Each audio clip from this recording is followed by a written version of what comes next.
ჩამოხვედი თბილისში და რა იყო ეხლა ის შვება იყო აქ ჩამოსვლა შენთვის? საქართველოს დღემდე შვებაა. ეხლა გეტყვი რა ჭრილში. ერთი რომ ევროპაში საერთოდ ამოწურულია ყველა რესურსი, აი ჩემი თვალსაჩინარიდან გეუბნები. მე ალბათ მეთქმის, ამდენი წელი ვიცხოვრე რამდენ ქვეყანაში, ყველა ქვეყნის კანონმდებლობიდან დაწყებული ბიზნეს შესაძლებლობებიდან საკმაოდ ბევრ სფეროში. იმიტომ რომ მე ბევრგან მქონდა ხელი, ასე ვთქვათ, ბევრ სხვადასხვა სფეროში.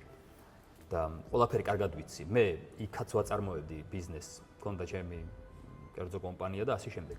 მათ შორის მყავდა 7 DJ მყავდა დასაქმებული. artist management-ი და რაღაცეები შევკარი რა მაშინ და DJ-ებს ვასაქმებდი და შემდეგ. ივენთებს ვაწყობდი. მოკლედ რის თქმა მინდა რომ ანუ ძალიან კარგად მესმის მიცხოვრია, ბ საქმე მიკეთებია, მიმუშავია როგორც დაქირავებულს, მიმუშავია როგორც დამსაქმებელს. ყავს უამრავი სანაცნობო, ხო, დიდი სანაცნობო წრე ძალიან ბევრ სფეროში, ძალიან კარგად ვარ ჩახედული, მოკლედ პოლიტიკოსებიდან დაწყებული, არ ვიცი, მათ შორის მეეზოვეებით დამთავრებული, აი ყველგან ვიცნობ ხალხს.